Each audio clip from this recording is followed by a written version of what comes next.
هر دویم دریم کس نن سبا فریاد کوي د دې چې زما کور کې مزه نشته. څنګه لکه ستا کور کې مزه نشته، بس جنګ جګړې هم ډېرې دي، او چې زه کور ته ورننوځم طبیعت مې خراب وي، دماغ مې بوجي. رشتې زموږ هغه شان نه دي، د پلار او د بچو، د ښځې او د خاوند، د رور او د رور. د دې نورې وجې هم دي. یوه لویه وجه دا ده، صرف تا نه تپوس کوم او ته به خپل جواب ښه پوهېږې چې ستا کور دی. ستا په کور کې د قرآن تلاوت څومره کېږي، اوس یې جواب ځان له پخپله ورکړه. ته خپل کور ته وګوره، دې کې تلاوت د قرآن څومره دی، دې کې د الله او د الله د رسول خبره څومره کېږي. نه جي هغو موږ سهار ماښام او دغه انټرنیټ دی او موبایل دی او فلم دی او سندرې دي او چغې دي او کنځلې دي او خنداګانې دي او ډرک دی. نو بیا مانه څنګه دا تپوس کې خو واضحه ده چې د برکت د راتلو چې کومه لار ده، د شیطان د تښتېدو چې کومه لار ده، تا هغه لار خپله کړې نه ده. خو سوال بیا دی په اوله کې او په آخره کې چې ستا د کور د خلکو د قرآن سره څنګه تعلق دی. چې صرف یو صورت سوره بقره سو کور کې لولي او شیطان دې تښتي، ته اندازه ولګو چې دې کور کې مکمل تعلق د قرآن سره وي، په دې کور کې به څومره برکت وي. د دې کور خلک به څنګه وي، د دې کور رشتې به څنګه وي، د دې کور درونوالی به څنګه وي، د دې کور د اوسېدونکو سړیتوب به څنګه وي، بیا ته اندازه ولګو. الله رب العزت دې زمونږ په کورونو کې او په بدنونو کې او په ویناګانو کې او په کارونو کې د الله برکت واچوي. رسول الله وسلم حدیث کې وایي، او دا حدیث امام مسلم راوړی دی، رسول الله وسلم وایي اقرأوا الزهراوین، دا دوه پړقېدونکي ستوري سوره بقره او سوره العمران، دا لولئ. ولې؟ وایي د قیامت په ورځ به دا دوه سورتونه راځي او د الله په دربار کې به د هغه چا دپاره سفارش کوي چا چې لوستلی دی، چا چې پې عمل کړی دی، چا چې یاد کړی دی. بیا رسول الله وسلم وایي سوره بقره لولئ، دې کې لوی برکت دی او د دې پرېښودل لوی حسرت دی. او په دې څوک چې دا صورت لولي نو په ده باندې د جادوګر وس نه رسېږي. دا مسلې هم زموږ په معاشره کې د پښتنو معاشره ته په دې کې ډېرې زیاتې دي. هلته چا کوړي کړي دي، هلته چا منتري کړي دي، او زموږ هغه ترور دسې ده، او زموږ هغه نیا دسې ده، او زموږ هغه خور کوډګره ده، او زما دا ښځه کوډګره ده، چې کینې شو دغه کیسې واوري که نه، ټولې دغه کیسې. یو وجه د هغې دا ده چې زما او ستا په کور کې چې کله ما او ته درته ډېره قیمتي خبره کړو، چې کله ما او ته قرآن د کور نه رخصت کړو نو په بدل کې هغه سرالو چې د هغې د لاسه زموږ د کور نه برکت هغه لاړو. ولې ځکه چې موږ قرآن رخصت کړو، قرآن موږ هغې سره تعلق پرېښودو، خو لازم د قرآن دا ځای خو به څه شی نیسي، د هغې به ځای دغه کوډې او منترې او بے حیائی او فحاشی او گڑی وڑی قصے دا بکرا دا. سورة البقرہ دیر عظیم الشان صورت تے او دا علم دا زیادتولو دا پارا که وقت دا سرئی او استاسو وقت با قیمتی لکه نور قیمتی کوئی لک دیر وقتی و باسی دا تفسیری او درس او رئی سورة بقری پا حکمتونو دا گئی پرازونو سنه سپوشی. هر کله چې دوی ته رڼا شي په دې تیارو کې نو دوی روان شي، او چې تیاره شي دوی ودرېږي. دې خبره به انسان پوه کړي. د دې مطلب څه دی؟ مطلب دا دی چې منافق چې دا کومه دینداري کوي دا دی د لالچ په بنا کوي. الله وایي چې کله دوی ته په اسلام کې فایده ښکاره شي دا هغه رڼا ده، نو دوی ځي مزل کوي. او چې کله تیاره شي، تیاره څه ته وایي؟ چې کله سخته راشي، کله څه ورکول غواړي، څه لګول غواړي، بیا دوی مخې ته رسي. زما او ستا دپاره دا فایده ده چې موږ به ګورې د الله داسې بندګي نه کوو، ګورې چې صرف په موږ فایدو ته ناست یو، صرف په دا چې الله به ماله پراخه رزق راکړي. موږ دینداري په بدله کې ډېر خلک دقه غواړي چې زما دا قرضې ختمې شوې او زه مالداره شوې.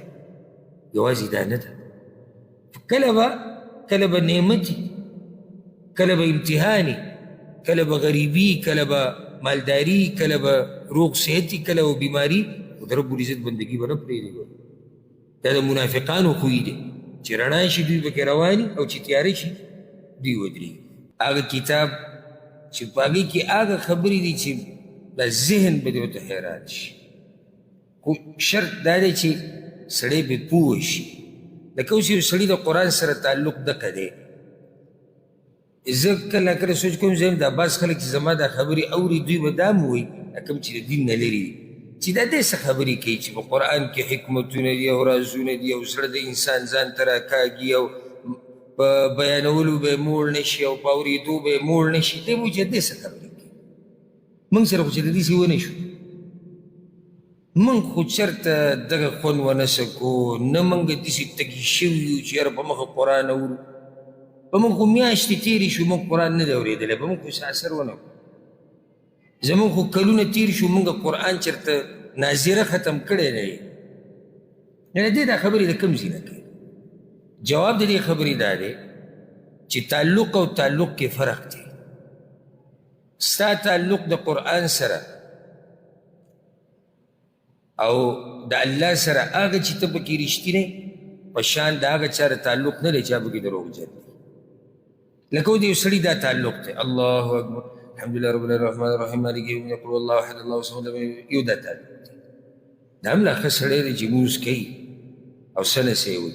دی بیا ما نه تپوس کوي چې ته چې دا وایې چې قرآن کې رازونه دي او حکمتونه دي او دا دي، موږ خو چېرته ونه لیدو. نو ته خو د سورې اخلاص نه واوړه، ته خو روزانه تلاوت شروع که، ته د دې قرآن اورېده شروع که، ته د یو عالم سره کښېنه، ته د دې ترجمه وګوره، ته تفسیر وګوره، بیا راشه زما دا خبره بیا ماله جواب راکړه چې زما دا خبره دروغ ده که دا رښتیا ده. په دې تعلق باندې صرف څه کېږي؟ سرسري تعلق هغه هم کله وي او کله نه وي. کله مونځ کړی کله نه کړی، کله مونځ کړی په هغې کې توجه د الله طرف ته شته او کله پکې توجه د الله طرف ته هم نشته. دا څه مونځ شو؟ دا څه تعلق دی ستا د الله د کتاب سره؟ تعلق یوازې دا نه دی چې موږ په خوله باندې وایو چې یاره زما په قرآن باندې ایمان دی، او زموږ د ټولو په ایمان دی، او چې څوک دا نه وایي خو مسلمان دی. خو بیا د دې ایمان تقاضي دي. تا چېرته دا کتاب راغستی دی په سوچ سمجھ سره دې ویلی نه، ته روزانه تلاوت کې نه، ته یادې نه، ته پې عمل کې وی کمزور یم، ترجمه یې معلومه نه، تفسیر یې ته معلومه نه، چېرته کوشش دې کړی نه. دا څنګه ایمان شو؟ چې کله د دنیا مسلې له موږ راشو، زه وایم کله دا سوچ کوم زه یم چې الله ته په کومو سترګو مخامخ کېږو، په کومو سترګو به الله مخې ته ودرېږو. قسم مې دی په الله، زه خپله خبره کوم، تاسو به دینداره یې خفه نه شئ. چې دنیا په باب کې شي موږ 8 ګنټې 12 ګنټې 14 15 16 مسلسل تېرو، نه موږ ستړي کېږو، نه وږي کېږو، نه تږي کېږو، نه خفه کېږو. او چې کله یو سړي ته ته دا وایي چې ته د قرآن یو مخ تلاوت کې او په هغې 15 منټه لګي، یاره خوله به چینګه کړي او فریادونه به شروع، ته په کوم مخ به الله ته مخامخ کېږي؟ ته څنګه به الله ته مخامخ کېږي چې ما ورته قرآن له 15 منټ ما ته دا نه دي ویلي ته ختم کو، ته یاد کو، ته عالم شه او ته مفسر شه، ما ورته دا نه دي ویلي. زه ته دا وایم ته روزانه داسې مخ نیم وې، یو کرښې دوه وې، څومره چې ته موبایل ګورې، څومره چې ته تجارتونه کې، څومره چې ته د ملګرو سره کته بره کېږي، څومره چې پالتو خبرې کې، څومره چې غیبتونه کې، څومره چې په بازارونو کې ګرځې، څومره چې په لهو لعب کې لګې، یاره په الله مې د قسمي کې د دې سلمه برخه دې مو ویسته که نه، سلمه برخه نو هم چې ته یو مخ دوه پکې ووایې. سهار شي او ماښام شي او موږ د موبایل نه دمنه شو، سهار شي او ماښام شي موږ د خزعبلاتو نه او د پالتو خبرو نه دمنه شو، موږ د دنیا پسې له منډو نه دمنه شو او خفه نه شي. ما ته دې نه منع کړی چې سړی وایي دا خو موږ باندې دنیا بنده کړه. کوه دنیا، خو د دنیا چې کوم مالک دی هغه نه به کوم څه نه سبب وباسه کړه. بده خبره ده. کله کله سړی یو بل ته وایي که لږه حیا خو سړی کوي، لږه حیا خو سړی د دنیا د مالک نه هم کوي، لږه حیا خو د هغه خالق نه موکه چې ته پیدا کړی، لږه حیا خو د هغه نه موکه چې دا دومره رزق او نعمتونه او د هر څه یې دله درکړي، لږه حیا خو د هغه نه موکه. یوازې خو دا نه دی چې زمونږ به سهار ماښام د دنیا منډې او زمونږ به پالتو خبرې او موبایل او پالتو مجلسونه وي. ورځ خو به دا سر ږدو او دې خاورو له به ځو، بیا به څه کوو؟ هغه ځای کې حدیث کې راځي چې دا قرآن ستا سفارش کوي په آخرت کې هم، په دې قبر کې هم الله رب العزت د دې قرآن د لاسه تا د قبر د عذاب نه بچ کوي. موږ دې دنیا کې دومره مصروفه شوي یو، اول زه او بیا نور، چې زموږ نه د الله هغه کتاب هېر کړی. نږدې وخته پورې موږ به لیدو د خلکو به قرآنونه وي په المارۍ کې به پراته وو، روا به یې اخیستو، ښکل به یې کړو او داسې په نظر به هم تېرېدو را تېرېدو. اوس بلکل تقریبا څه ورک شوی ورته دی که نه؟ دې خبرې ته هم سوچ دی لکه بلکل زموږ د کورونو نه چې ورک شوی ورته نه. موږ هغه خلک کینو چې هغه بناسو سهار ماښام به تلاوت کوو، جومات ته به سړی راغی یو دوه درې کسان څلور پنځه بناسو تلاوت به یې کوو، کور کې به یو کس لګیا و کمرې کې بنګ بنګ راتلو تلاوت به یې کوو، قرآن به بره پروت و، چا به راواغستو، چا به تلاوت کو، چا به وکتو، چا به ښکل کو بیا به یې کېښودو، چا به د قرآن دپاره غلاف جوړ کو، چا به ولې څه ټوکی جوړ کو چې به یې کېږي. بلکل د نظرونه قصې ختمې شي. نه جي موږ سره موبایل کې دی، موبایل کې دی تا چې ته ویلی تا چې ته راغستی. او که صرف موږ الله ته مخامخ شو دا یو سوال رانه وکړي که نه زما او ستا هر څه دړي وړي شو، چې دا یو سوال رانه الله وکړي چې دا څومره وخت چې تا ځان له او بچو له او دنیا له او مزو له او ګپ شپ له ورکړی و، د دې څومره حصه تا ماله راکړې وه. که دا یو سوال یې زما او تا نه وکړو که نه زموږ دا هر څه لاړو دړي وړي شو. ځکه رب کریم دی او مهربانه دی چې د هر څه باوجود هم دې مخلوق له هغه رزق او هغه نعمتونه او هر څه ورله ورکوي. موږ نافرمانیانې کوو او هغه رحمتونه راوړي، موږ نافرمانیانې کوو هغه نعمتونه راکوي، موږ نافرمانیانې خو دغه کریم رب په دې کرم او په دې رحم داسې دوکه نه شي چې دا به همیشه وي. هغه کریم رب ګوره رانیوم کوي، هغه مهربانه رب تپوس به هم کوي قیامت په ورځ وقفوهم انهم مسئولون. هغه مهربانه رب په قبر کې هم تپوس کوي. دا څه ژوند دی چې سړی صرف خوراک څښاک کوي او باتروم ته ځي، دا په ځناور هم کوي. او که ته وایې چې زه رزق ډېر ګټم راشي، ځناور بغیر د محنت نه ګټي، نه یې ویزه شتي نه یې کمپني شتي نه یې مزدوري شتي او زموږ نه یې ډېره خوري.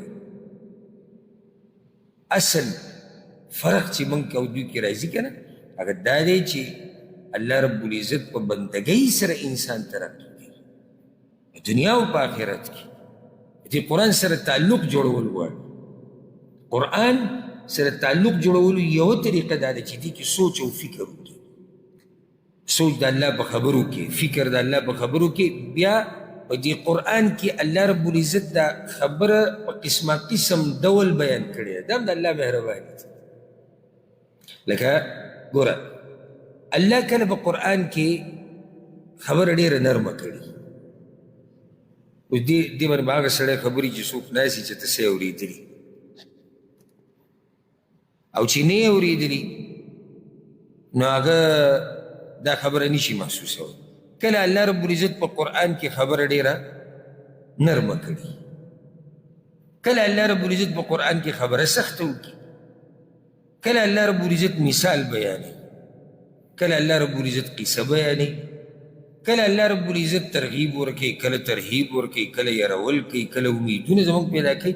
دا ټول دې دپاره چې دا بنده په یو طریقه خو به پوه شي که نه. په دې کې به ته د قیامت پر ورځ الله ته څه بانه جوړوي او الله به راته وایي چې ما خو په قسمه قسم طریقې سره خبره مو وکړه، بیان مې مو وکړو، چې تا ځان نه پوه کوو نو دی خو الله ذمهوار خو نه. رب العزت په قرآن کې یو طریقه دا ده چې هغه مثالونه بیان کړي دي. د خبرې یو طریقه دا ده او په دې مثالونو باندې هر سړی نه پوهېږي.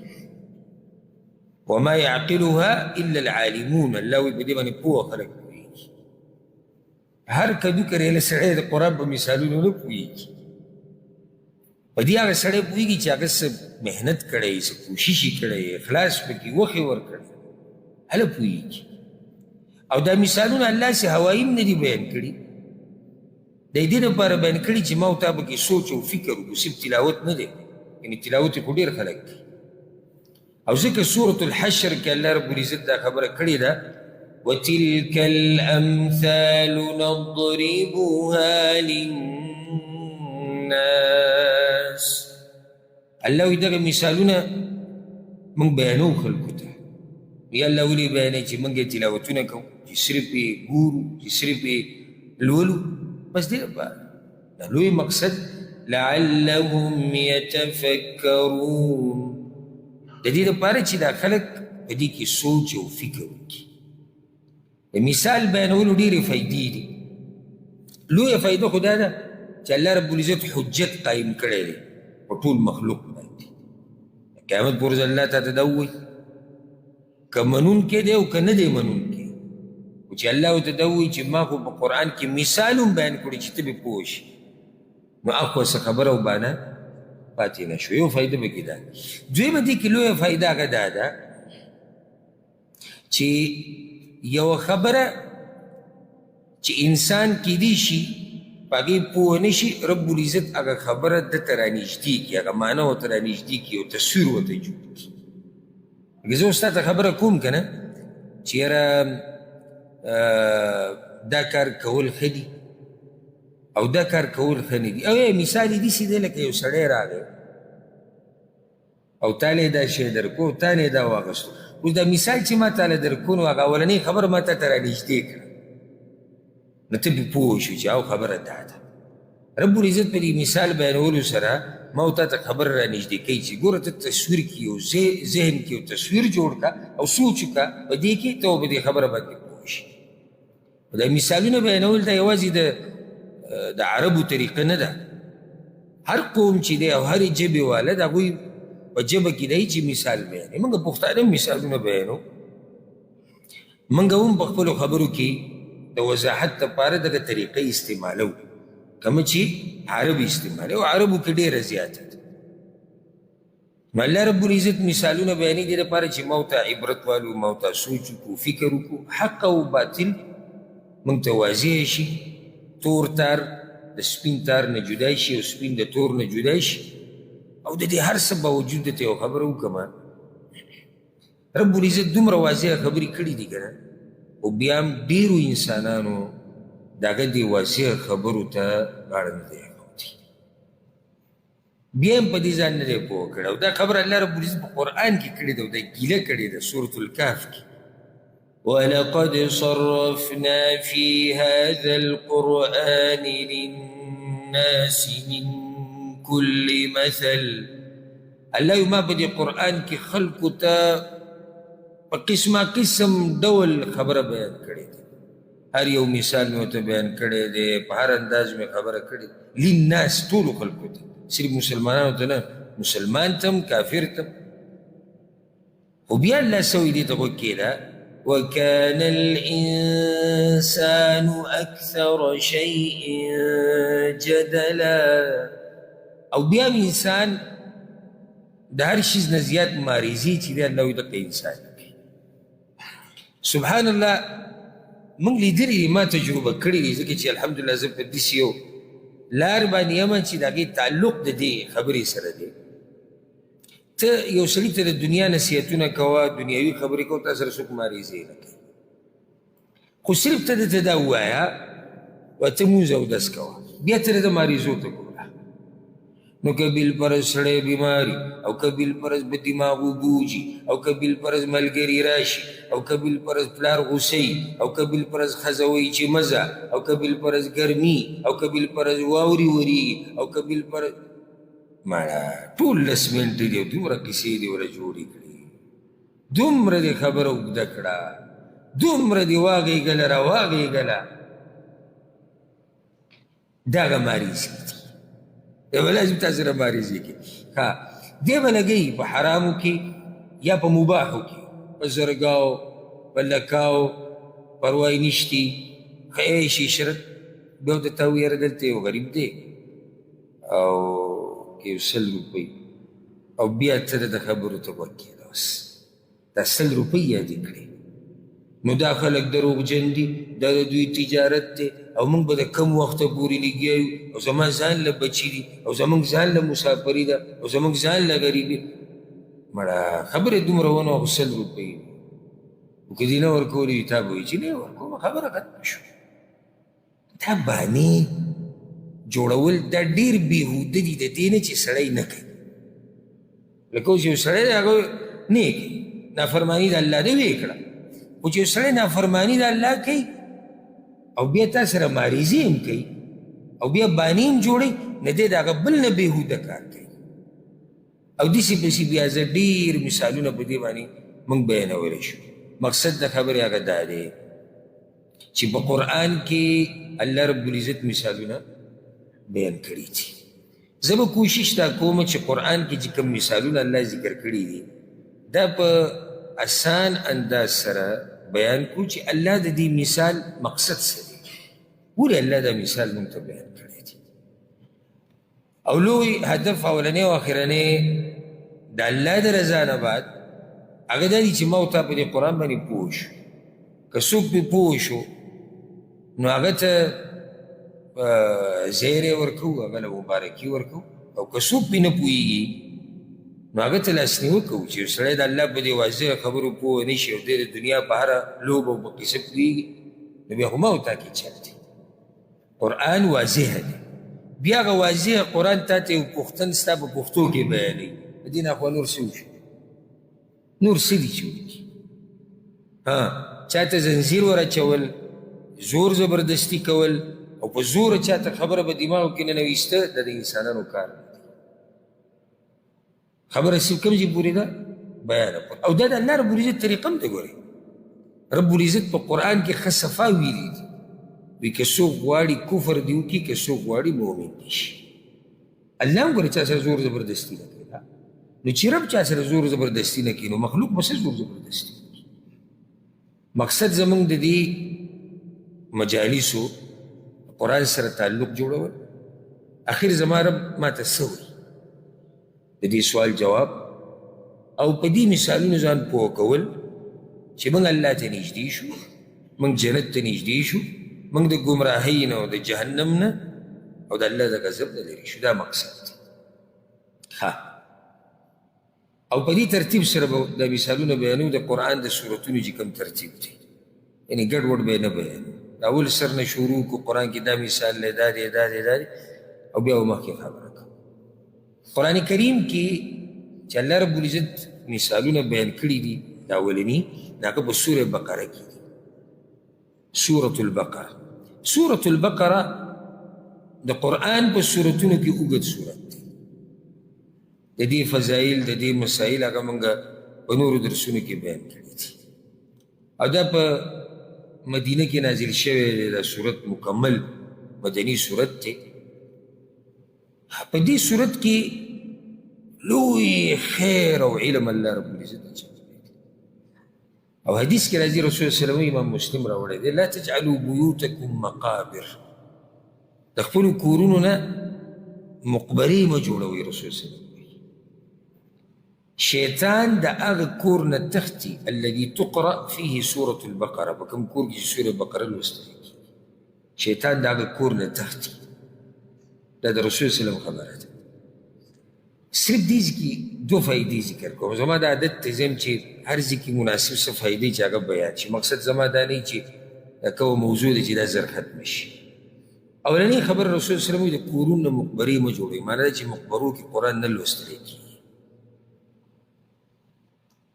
دویمه خبره، هر دویم دریم کس نن سبا فریاد کوي د دې چې زما کور کې مزه نشته.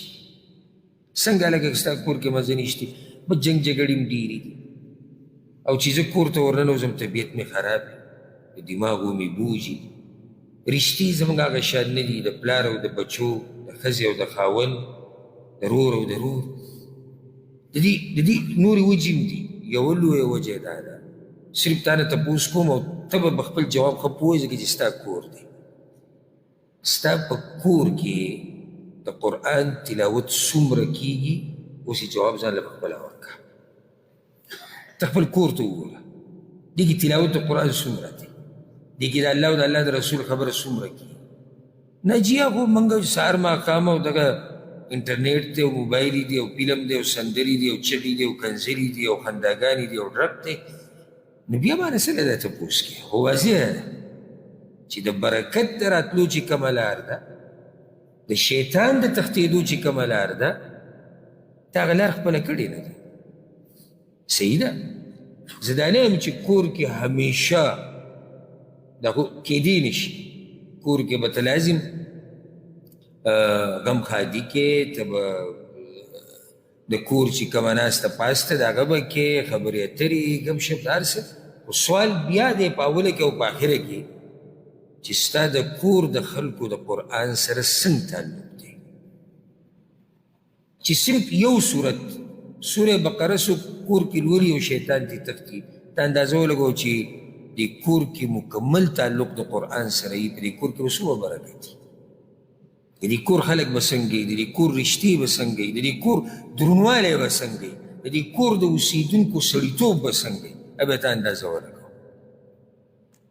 الله رب العزت دې زمونږ په کورونو کې او په بدنونو کې او په ویناګانو کې او په کارونو کې د الله برکت واچوي. رسول الله صلی الله علیه وسلم حدیث کې وایي، او دا حدیث امام مسلم راوړی دی، رسول الله صلی الله علیه وسلم وایي اقرأوا الزهراوین، دا دوه پړقېدونکي ستوري سوره بقره او سوره العمران دا لولئ. ولې؟ وایي د قیامت په ورځ به دا دوه سورتونه راځي او د الله په دربار کې به د هغه چا دپاره سفارش کوي چا چې لوستلی دی، چا چې پرې عمل کړی دی، چا چې یاد کړی دی. بیا رسول الله صلی الله علیه وسلم وایي سوره بقره لولئ، دې کې لوی برکت دی او د دې پرېښودل لوی حسرت دی. او په دې څوک چې دا صورت لولي نو په ده باندې د جادوګرو وس نه رسېږي. دا مسلې هم زموږ په معاشره کې د پښتنو معاشره ته هم په دې کې ډېرې زیاتې دي. هلته چا کوړي کړي دي، هلته چا منتري کړي دي، او زموږ هغه ترور دسې ده، او زموږ هغه نیا دسې ده، او زموږ هغه خور کوټګره ده، او زما دا ښځه کوټګره ده، چې کینې جو دغه کیسې واوري که نه، ټولې دغه کیسې یو وجه د هغې دا ده چې زما او ستا په کور کې چې کله ما ته درته ډېره قیمتي خبره کړو، چې کله ما ته قرآن د کور نه رخصت کړو نو په بدل کې هغه سرالو چې د هغې د لاسه زموږ د کور نه برکت هغه لاړ. ولې ځکه چې موږ قرآن رخصت کړو، قرآن موږ هغې سره تعلق پرېښودو، خو لازم د قرآن دا ځای خو به څه شی نیسي، د هغې په ځای دغه کوډې او منترې او بے حیايي او فحاشي او ګډې وډې قصې دا به کې راځي. سورة البقره ډېر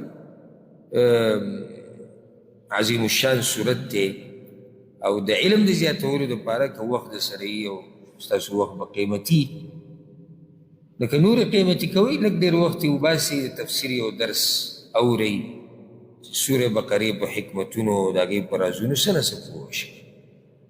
په دې کې الله رب العزت د منافقانو بحث کوي.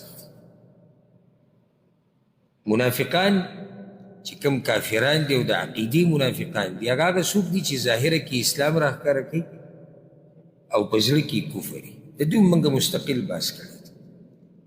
الله وایي دې خلکو یو کار کړی دی، دې منافقانو دې خبرې ته غوږ کېږدي. اولئک الذین اشتروا الضلالة بالهدى، دې خلکو ګمراهي واغسته په بدله د هدایت کې. ته چې څه شی مارکیټ کې الي که نو څه به ورکې، څه به اخلي. تا چې څه ورکړي نه ته څه اخیستی نه شي، نو بیه وایي دې ته ورکه واخله، درمې کو راکه، دې ته بیه وایي. او خبر هم په دقیق کېږي، دا په دومره دی، دا په دې ریټ دی، دا په دې دی، دا ما په تا در خرڅ کړو، هغه وایي زه به یې والم په دومره دومره، دا زما شو، دې ته بیه یو شی ورکه بل واله. دوی هدایت خرڅ کړی دی، ګمراهي اخیستې ده. رب العزت وایي فما ربحت تجارتهم وما كانوا مهتدين. تجارت یې ګټه ونه کړه او نه یې لارې ونه موندې، دا خو واضح ده. کم عقل دی دا، کم عقل چې هغه هدایت خرڅوي ګمراهي دی. یو سړی به وایي چې یاره الله دې موږ ساتلي یو او په دې د الله شکر دی. نه نه صبر وکړه، دا د سوچ خبره ده. دا شتي دا مرضونه په مسلمانانو کې دننه شتي. څنګه مسلمانانو کې دننه؟ زه ته خوښ یم بعض مسلمانانو کې دا مرضونه شتي. یو سړی دی د الله د کتاب تلاوت کول اورېده، دا یې خرڅ کړي دي په بدل کې اخیستې دي سندرې اورېده. ما تاسو ته وایي که نه چې څه شی ته اخلي لازم بس قرباني کړه. چې یو سړی سندرې اوري سهار ماښام او ټنګ ټکور او پالتو خبرې او فحش خبرې او فحش فلمونه، ستاسو څه خیال دی چې لکه ده په بدل کې څه نه ورکړي؟ لازم به څه ورکېږي. ګوره ته دلته درس ته ناست یې، ښکلی مثال پیدا واره، ته راغلی درس ته ناست یې، په بدل کې تا څه قربان کړي دي که نه دي؟ څه دي قربان کړي؟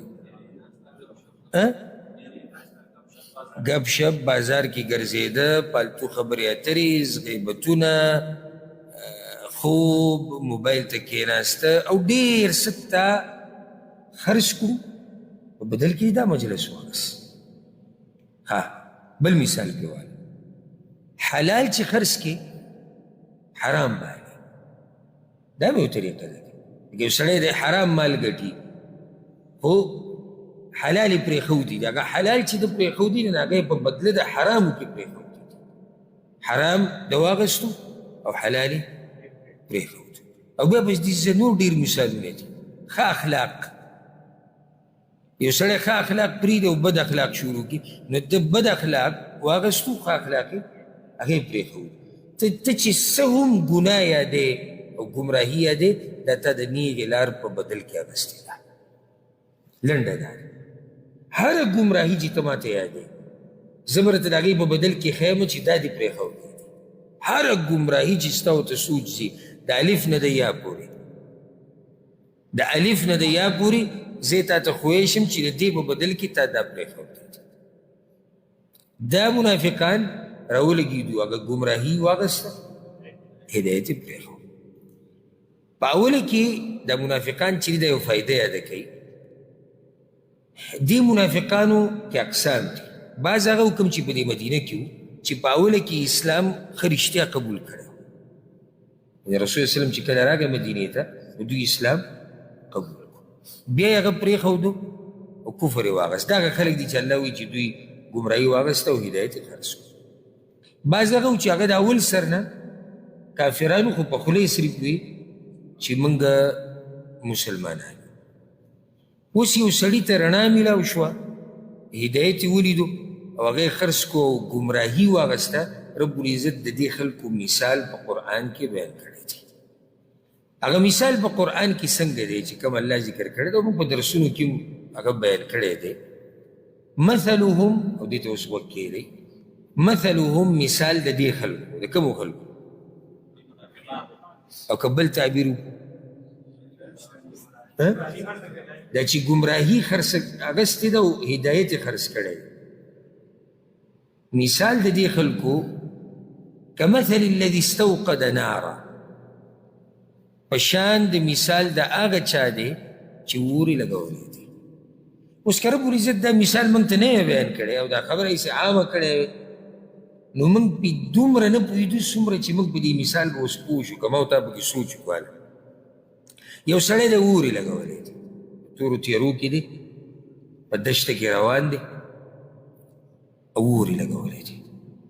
فلما اضاءت ما حوله، نو کله چې دا اور راولګېدو رڼا یې کړو هغه څه چې ګیر چاپېره ده نو اور کې خو ده کوي که ته روانې په سفر باندې، او مثال هم دې دپاره چې ته یو تصویر ذهن کې جوړ کړي. ته روانې په سفر باندې او توره تیاره ده، تا لرګي راوړو اور دې ولګوي، څه چل به وشي؟ دا ګیر چاپېره چې څه دي دا به رڼا شي. سړی خوشحاله شي، خوار سره شو. ذهب الله بنورهم، الله بوتله رڼا د دوی په دغه ټیم کې. وترکهم فی ظلمات لا یبصرون، او دوی پرېښودو په داسې تیارو کې چې دوی ته هېڅ هم نه ښکارېده. صم بکم عمي فهم لا یرجعون، نو دا ړانده دي، دا کاڼه دي او دا چاړاګان دي او دا ړانده دي، نو دوی حق ته نه واپس کي. اوس په دې مثال ځان پوه وکړه، دا اولنی مثال ده په قرآن کې. یو سړی دی د دین رڼا ورته څه نه څه میلاو شوه، د هغه اور دی چې ده لګولی، نو د هغه دین د لاسه خوا و شا کې چې څه و هغه ده ته رڼا شو، او د دغه هدایت نه بعد دی لاړ ګمراهۍ ته، نو دا هغه اور بندېده دي.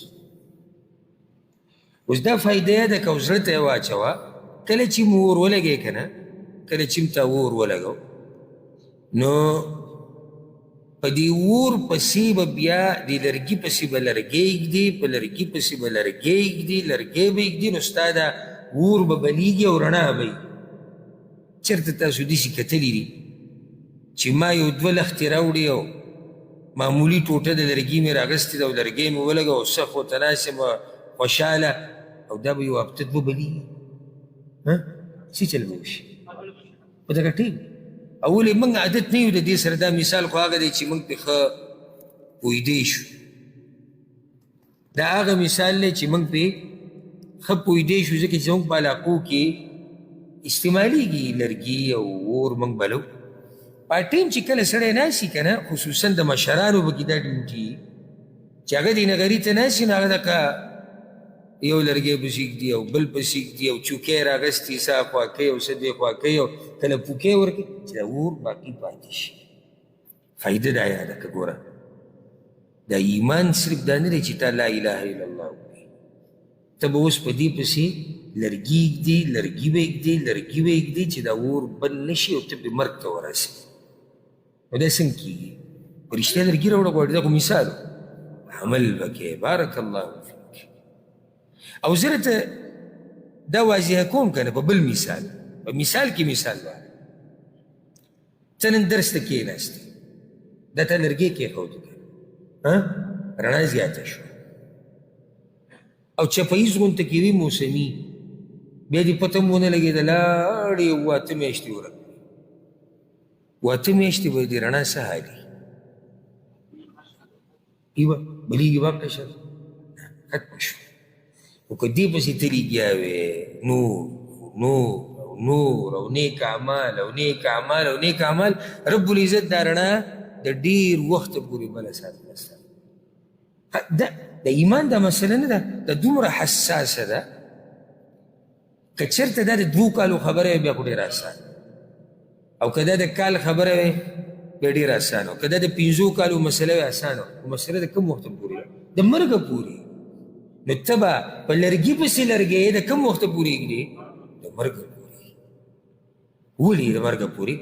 ځکه چې زما د ارمان دی چې زما نه دا سا په داسې وخت کې وځي چې ما سره د ایمان رڼا وي، او د ایمان رڼا به هله برقرار پاتې کېږي زما او تا سره چې ما او تا په عمل پسې عمل کوو، په عمل پسې عمل کوو.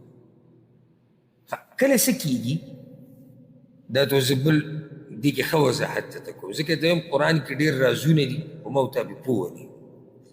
کله داسې وشي چې سړی اور ولګوي او جمع او تیارۍ، او دی ورته سخت خوشحاله یو دا لاسونه ورته ګرمۍ را ګرمۍ او خپې او بدن او رڼا هم شي، سیلی وچلیږي. هغه سیلی څه چل کي؟ یا خو یې مکمل مړ کي، یا یې کمزوری کي، یا یو طرف ته وړي بل طرف ته راوړي. دا سیلی د ګناهونه دي. ته خو کوشش کوې چې دا رڼا بلی، خو دا ګناهونه او دا فتنې او دا شیطان دا دغه سیلی ده. دا ګوره ستا دا رڼا پرېږدي نه ګورئ، دا کله به دا رڼا کمیږي، کله به کږیږي، او والعیاذ بالله کله بلکل مړه شي، انسان مرتد شي والعیاذ بالله. خو ته بیا لکه اوس ما ورته اور ته ناست یو سیلی راله، موږ څه کوو؟ بارک الله فیک. نو بیا موږ څه کوو؟ لکه څه شی را پیدا کړه چې د اور نه ګیر چاپېره کېږي چې اور راته نه ګډوډ کېږي. د ایمان به هم داسې حفاظت کېږي. یاره زه ځان سره کېناستم چې زه هغه نه یم، هغه دینداري زما نه دی. یاره دا که زه بل چا سره منم او که نه منم، زه خو یې منم که نه. ته خو په خپله خپل عیب او نقصان منی کنه که زما په مخ کې نه وی د تکبر د لاسه ابه جدا مسئله که بوی او که نه وی د بل چا په مخ کې خو ځان له یې وی چې زه هغه پوخانی نه یم زما دینداري هغه نه ده نو زه درته ویم که نه ته هغه پوخانی په دې نه که مرڼا چې تا بله کړې وه په هغې سیلۍ راغلې ده په هغې قسمه قسم جاکې او حادثې راغلي دي تا بیا د هغه رڼا سه حفاظت نه دی کړی تا هغه اور ساتلی نه دی خو بس تا وي اور دی بلیږي به نو دا کافر اور دی چې ته ورته نه لرګی ږدي نه حفاظت کوي او سیلۍ ته دې هم پرېښودی دی او بیا وایي دا به بلیږي نو دا اور خو به مړ شي او چې دا اور مړ شو نو ته مړ شو دا یاده که ګورئ چې اور مړ شو نو دا چا چې دا اور بل کړی دی مړ شو چې حقیقي ژوند خو زموږ د ایمان سره دی د اسلام سره دی او الله دې موږ ته نصیب هسې د دې مثال داسې وضاحت به تاسو مخکې نه یې اورېدلی دا نشستونه چې کوم دي که الله ماله ژوند راکړو او سا کته به راکېده که سا ودرېږي او د الله امانت ته الله یې والي نو هغه موږ دغه نشو کولی خو که ژوند وو او الله وغوښته نو د قرآن په یو مثال به دقه شان خبره کوو چې موږ پوه شو منافقانو څه چلي کو رالو په رسول وسلم پسې سورة المنافقون کې شتي که نه پاتې سپاره کې نشهد انک لرسول الله من گواهی ورکو چې ته د الله رسول یې رڼا یې واغسته که نه رڼا یې واغسته بیا به کېناستو پیغمبر سره په مجلس کې او یو څه او بل څه په اوله کې متاثره و رڼا یې واغسته نقصان څه وشو ګوره اوس رڼا دم اغستې ده او رڼا ابوبکر صدیق رضی الله عنه اغستې ده د ابوبکر صدیق دا مثال به پېښوي ځکه چې عام مسلمانان یې پېژني رڼا ابوبکر صدیق سره هم ده رڼا د هغه منافق سره هم ده چې بیا اسلام پرېښودی څه چلو شو آخر د منافق دی رڼا دی چې دا بلکل ختمه شو او د ابوبکر صدیق رڼا دومره کار وکړو چې د قیامت په ورځ چې به پل صراط مؤمنان تېرېږي هم به رڼاګانې نو دغه رڼا د هغه ځي پورې تا سره کار کوي او ابوبکر صدیق رضی الله پکې هلته ورسېدو وجه دا دی ته د ابوبکر رضی الله عنه سیرت راواله او موږ بیان کړی ده ښه تفصیلي چې د اولې ورځې نه هغه د دې اورې چې بل کړی دی په دې پسې هغه څومره لرګي اخوتي دي او ځان قربان کړی ټول مال یې قربان کړی بچي یې قربان کړي ملک یې قربان کړی ځمکه یې قربان کړي او هغه منافق چې د رسول صلی الله خواله راغی نو خو د دوه درې ورځو قیسې وي لالچ و چې ما ته به دنیا میلاویږي ما ته به دا میلاویږي یا سوچ یې دا و چې زه به د مسلمانانو نه بد شم ما ته به څه نه وي نو ځکه د هغوی هغه رڼا ختمه شوه او الله وایي په تیرو کې پاتې شو نو دوی ته هېڅ هم نه ښکاري نو دا دي کاڼه چاړاګان ړانده او دا پکې هسې بله فایده یاده که مخې له راله الله وایي صم په عربۍ کې کوڼ ته وایي بکم چاړه ته وایي عمي دا ړوند ته وایي نو کوم یو یې مخکې کړو کوڼ چې نه اوري ها په دې کې هم حکمت دی حکمت په دې کې دا دی چې او دا فایده نادره ده هغه حکمت دا دی چې اورېده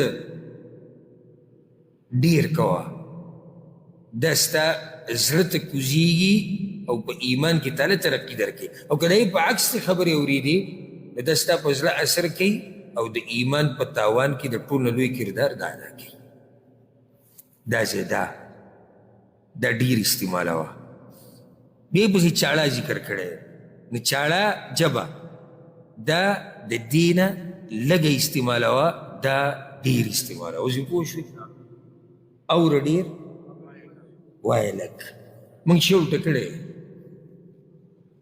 دا او که بل پکې منځ کې خبره شروع کړي ته صبر وکړه بریک نه علي لکه نو زما دا کوم لږه واوره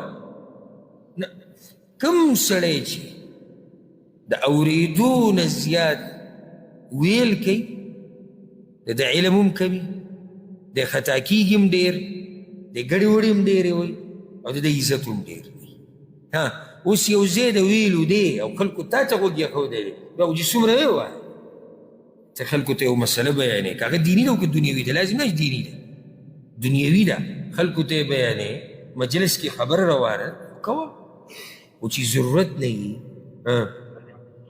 بیا دا استعمالوه نو چې کله ما ورته غوږ ډېر استعمالوو تا نه م اورم د ده نه م اورم د ده نه یم اورم د ده نه یم اورم د هغه نه یم اورم د هغه نه یم اورم څومره څه ما ځان سره سینه کې جمع کړو بیا دا څه چې زه اورم دا ډایرک اثر په کوم ځای کې په باچا باندې او باچا څوک دی هغه سره تاسو زما دا بیان په سترګو اورئ لګیا یې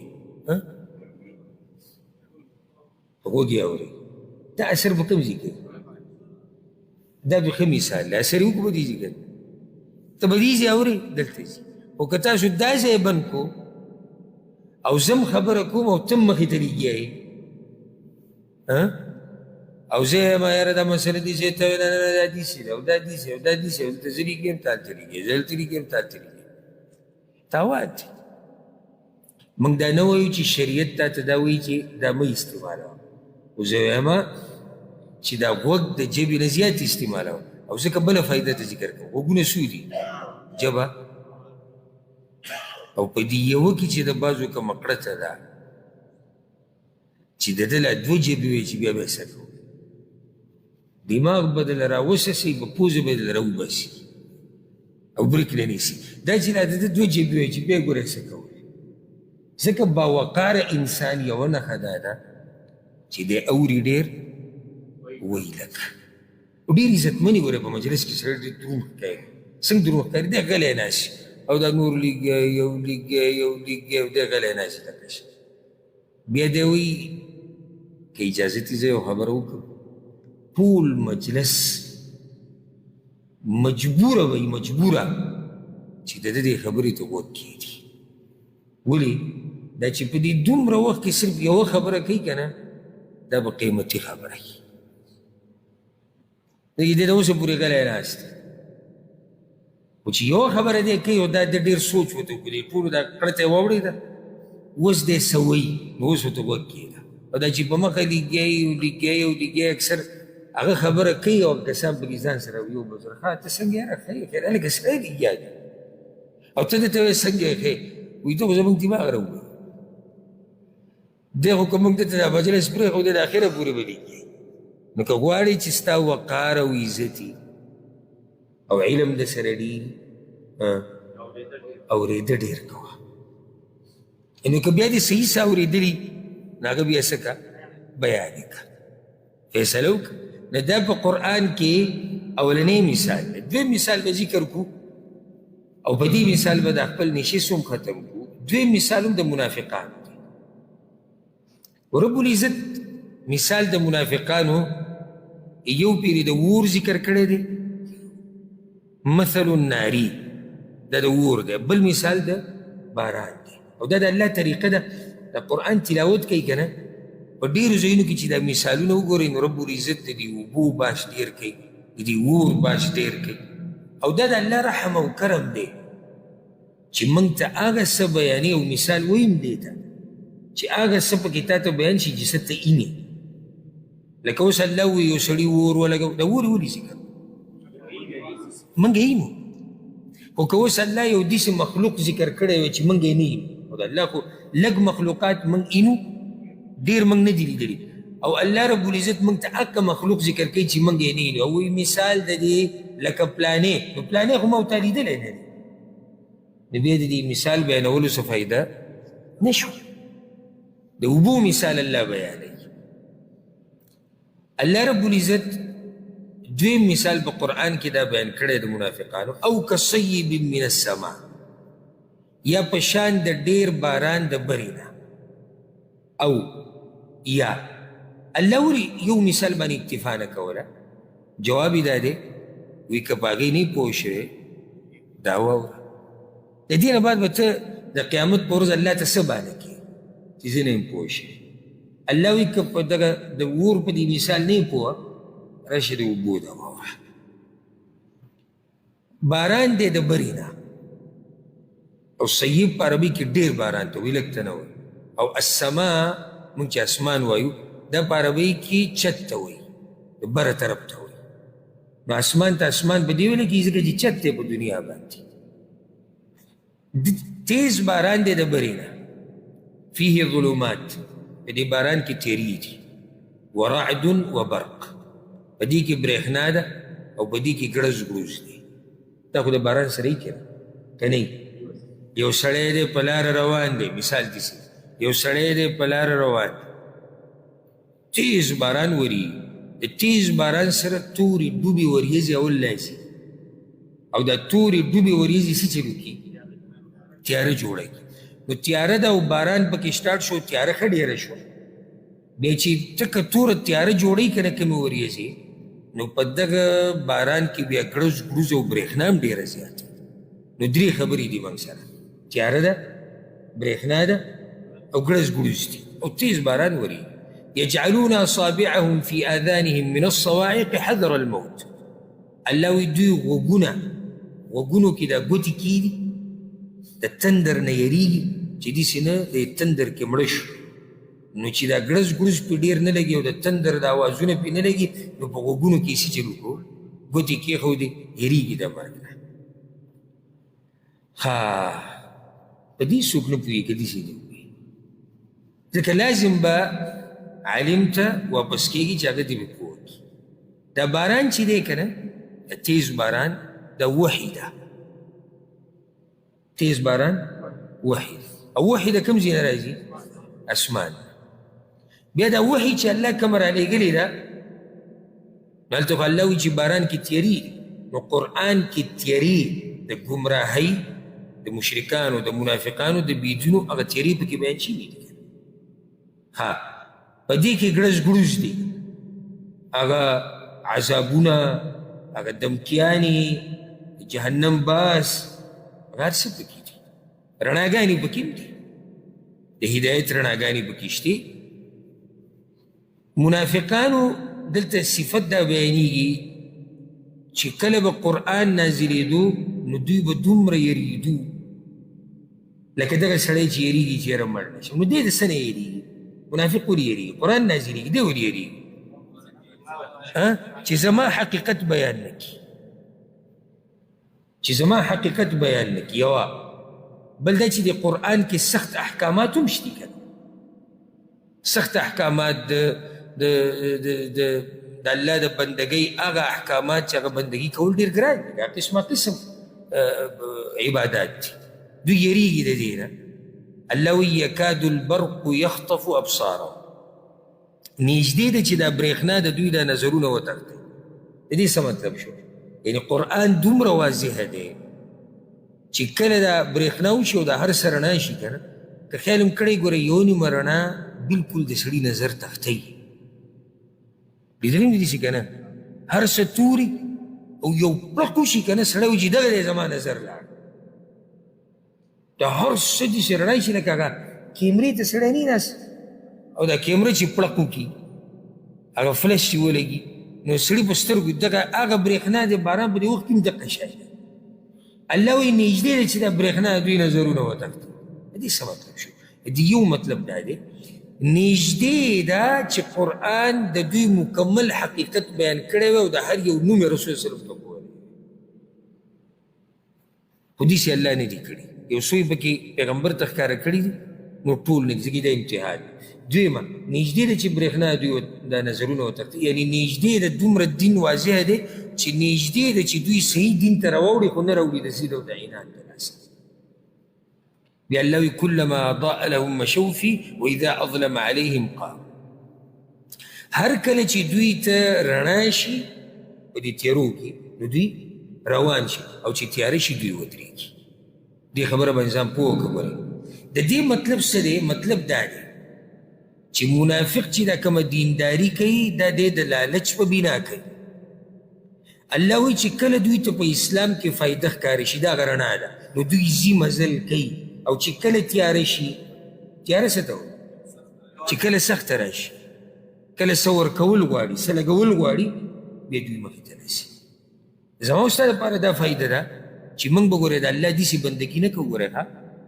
چې صرف به موږ فایدو ته ناست یو صرف په دا چې الله به ماله پراخه رزق راکړي موږ دینداري په بدله کې ډېر خلک دقه غواړي چې زما دا قرضې ختمې شوې او زه مالداره شوې یوازې دا نه ده کله به نعمتي، کله به امتحاني، کله به غریبي، کله به مالداري، کله به روغ صحتي، کله به بیماري، خو د رب العزت بندګي به نه پرېږدي.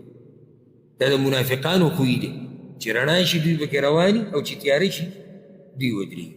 ولې تاسو مثالونه نه دي اورېدلي په سیرت کې چې نږدې غذا وه، کومه غذا وه نږدې؟ منافقان چې ډېر ګرم ګرم کېدو چې موږ وله ځو خیبر. ولې دوی د خیبر غذا له تلو؟ نږدې وه او مال پکې ډېر و. او رسول صلی وسلم چې تبوک ته روان و دوی تلو نه تلو. ولې ځکه چې تبوک لرې دی، غریبي ده، سخته ده، مال به لګې، بچي به پرېږدي ډېر وخت دپاره، کور به پرېږدي ډېر وخت دپاره، او کیدای شي ژوندی هم رانه شي. بیا رالو چا وایي زمونږ کور کې څوک نشته، چا وایي زه بیمار یم، او چا وایي زه داسې، او چا وایي زه داسې. دا فرق دی په مؤمن کې او په منافق کې. صحابه کرام هم راغلي دا غریبانان، ما تاسو سیرت کې ذکر کړو، اسورلی چې ورسره نه وي رالو په رسول صلی الله علیه وسلم پسې تبوک په غزا په موقع باندې، او رسول صلی الله علیه وسلم دا مالونه را جمع کول، نومونه لیکلی کېدو، رجسټر و، پلانیزي پلانیزي پلانیزي. دوی رالو په رسول صلی الله علیه وسلم پسې یا رسول الله موږ هم شو ازي سورلی سره شتي نه سورلی به هم سره شتي سورلی بندوبست به یا رسول الله تاسو موږ له وکړو موږ شو. نو رسول صلی الله علیه وسلم ورته ما سره نشته. قلت لا اجد ما احملكم عليه. تا ورته ووایي چې ای د الله پیغمبره تا ورته ووایي چې ما سره څه نشته. تاسو څنګه ورسوم؟ سورلی ما سره موږ ځان له کړي په یو یو وخت باندې څو کسان په ناسو تبوک ته روان. دا صحابه کرام بیا هم نه دي تللي. د رسول صلی الله علیه وسلم د جومات د دروازې سره ولاړو او دغه غوږ یې اخودو، که څوک چېرته راشي او د عثمان بن عفان په شان رضی الله عنه سورلی راولي او زمونږ به پکې سلار روانې شي. الله وایي تولوا واعینهم تفیض من الدمع. الله وایي ستا د خوا نه لاړو او دا منظر الله لیدلی دی، ځکه چې بعض ډېر څه زمونږ نه پټ دي، موږ نه دي لیدلي، پیغمبر دوی نه و لیدلي. دا چې کوم ځوانان راغلي وو، الله وایي پیغمبر وایي کله چې لاړو ستا د خوا نه د سترګو نه اوښکې روانې حزنا د غم د لاسه. اوس دې ایمان باره کې ته څه وایې؟ ځه څومره سخته ده او څومره ګران کار دی، او دی غواړي چې زه لاړ شم که زما پکې هر څه لګي. بل طرف ته هغه منافقان، هغه پیړسټي چې په نعمتونو کې ډوب پراته وو، هغه به سهار ماښام راتلو، زړونه به بیانول، کله به دا مسله ده او کله به دا مسله. نو دا دوه مثالونه شو، او انشاءالله باقي به په را روان درسونو کې بیانو. الله رب العزت دې موږ ته کامل ایمان نصیب کړي او په دې دین باندې د الله رب العزت موږ د مرګ پورې قایم او دایم لري، او الله دې موږ له مرګ په هغه وخت کې راولي چې کله زموږ نه الله راضي. هذا والله أعلم، وصلى الله وسلم على نبينا محمد.